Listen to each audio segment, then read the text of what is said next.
¿Qué tal, jóvenes? ¿Qué tal? Buenas tardes. Pues aquí continuando con la exposición de nuestra asignatura Filosofía del Derecho, y vamos a continuar pues con la temática que hemos venido desarrollando.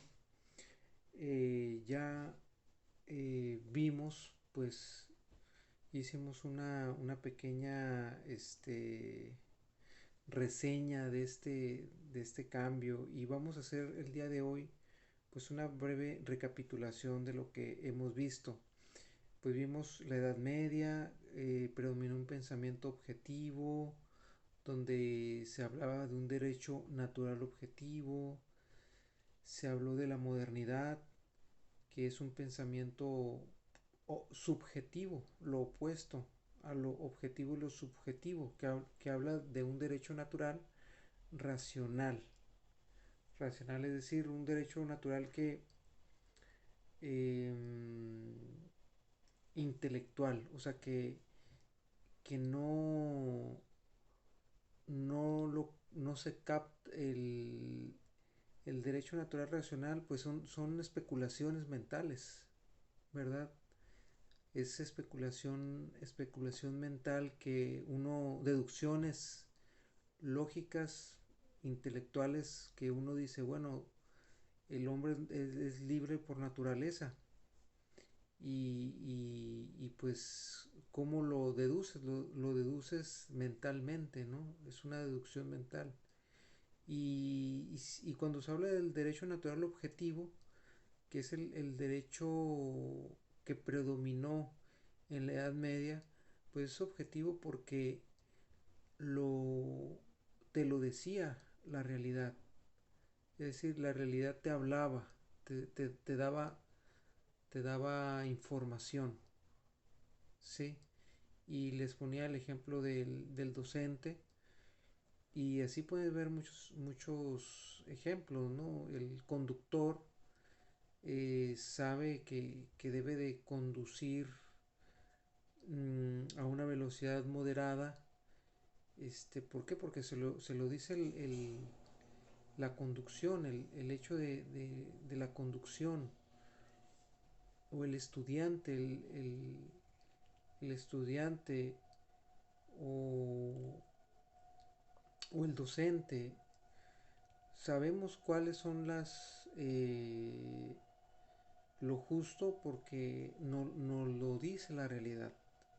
Sí, esa es la gran diferencia entre derecho natural objetivo, que es el que predominó en la Edad Media, y el derecho natural racional, que es el que se empezó a desarrollar en la modernidad.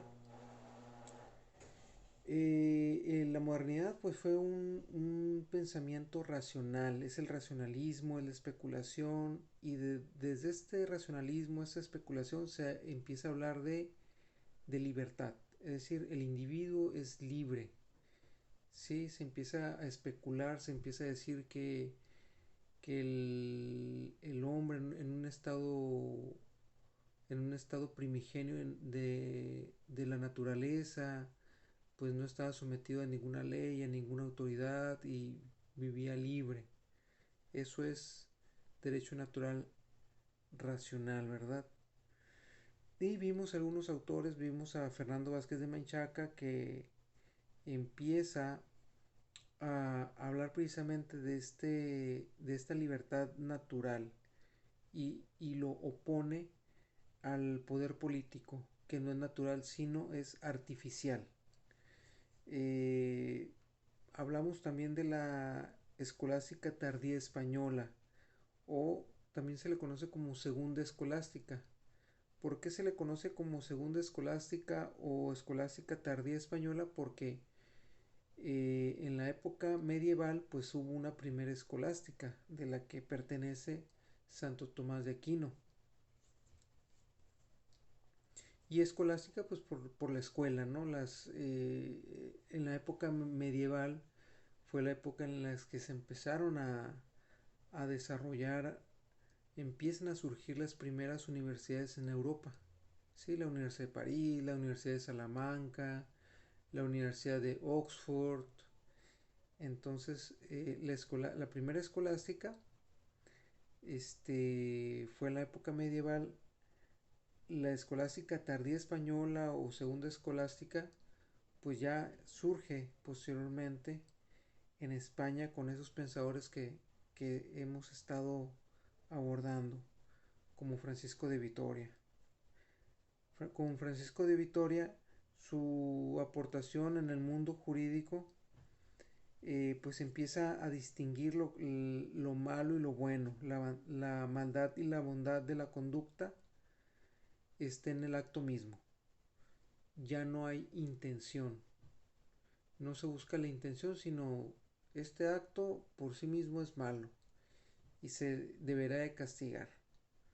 Gabriel Vázquez de Belmonte también en esa misma línea también ya no se habla de virtud.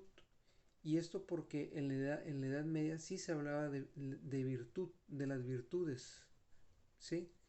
Las virtudes, la justicia, la prudencia, la templanza, la fortaleza, eran las cuatro virtudes cardinales que, que son desde Aristóteles, pero se recuperan en la Edad Media. Y también se habló de virtudes cardinales, pero también se habló de virtudes teologales, la la fe, la esperanza y la caridad, ¿sí? Entonces, ya en la modernidad, esos autores empiezan a desvincular la virtud. Ya no importa si el hombre es virtuoso o no es virtuoso, ya no sirve para como un criterio para valorar la culpabilidad o la bondad de una persona. El acto es malo y se acabó. Entramos posteriormente con Luis de Molina. Con Luis de Molina, pues es este autor el que empieza a hablar de facultad. ¿Sí? Empieza a hablar de facultad, empieza a hablar de obligación, pero primero el derecho nace en el objeto. ¿Sí? Nace en el objeto, pero ese objeto da facultades al propietario, esas facultades de uso y disfrute. Y también nace la obligación de los demás a no interrumpir ese uso y disfrute. Con Luis de Molina es cuando se empieza a hablar de estas facultades, esos derechos y obligaciones. Y también es el que empieza a separar lo que es la, eh, el derecho natural y el derecho positivo. ¿Sí? El derecho natural nace del objeto, es decir, yo tengo derecho a usar esta propiedad que es mía. ¿Por qué? Porque yo la tengo, ¿no? Y yo tengo la posesión y a mí me da derechos. Y, y eso es derecho natural. Y lo distingue del derecho positivo, que el derecho positivo es una creación del hombre, es una voluntad de una persona que por su jurisdicción puede obligar a otra persona a realizar tal conducta. Eso es lo que vimos en los videos anteriores y el día de hoy vamos a ver a Francisco Suárez y a Juan Cardenal de Lugo. Francisco Suárez, pues fue el gran pensador que triunfó en los ambientes intelectuales del siglo XVI y siglo XVII. ¿Sí? Francisco Suárez pues continuó con esta corriente del derecho natural racional, intelectual, y, y él abandonó esta parte del derecho natural medieval que todavía consideraba todas las necesidades humanas, las inclinaciones humanas, naturales, que los medievales, los tomistas, tomaban en cuenta las inclinaciones, la inclinación del ser humano a vivir en pareja, o la inclinación del ser humano, la necesidad humana a, a ser reconocido, ese tipo de necesidades humanas, inclinaciones, Francisco Suárez las dejó a un lado. ¿Por qué? Porque las consideró irracionales, ¿sí? Irracionales. Entonces, Francisco Suárez es el intelectual que únicamente considera el derecho natural únicamente desde la razón. Y es el primero que empieza a hablar de derechos subjetivos. Es el pensador que empieza a hablar de derechos subjetivos y destaca el derecho subjetivo de la libertad.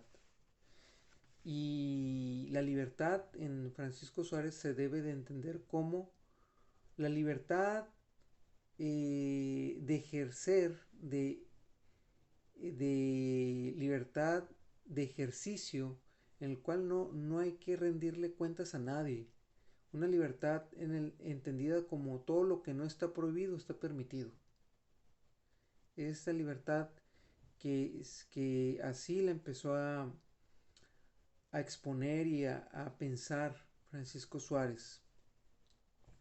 En cuanto al poder político, vimos en el video anterior que el poder político se le daba este toque antinatural, artificial, pero Francisco Suárez pues trata de ser un poco más mesurado y empieza a afirmar que el poder político es correcto, no es natural, pero es necesario. Francisco Suárez dice que el poder político es necesario porque es necesario para lograr una convivencia, ¿sí? El hombre, el ser humano necesita un gobernante que lo guíe, ¿sí? Y por eso el poder, el poder político, a pesar de no ser natural, es necesario y por tanto es honesto. También dice que si bien es cierto, el hombre nace libre, ¿sí? Nace libre, pero Francisco Suárez dice, bueno, nace libre, pero también tiene nace con esta capacidad de sometimiento, ¿sí? Entonces, Francisco Suárez, atendiendo pues el clima de su tiempo, ¿sí?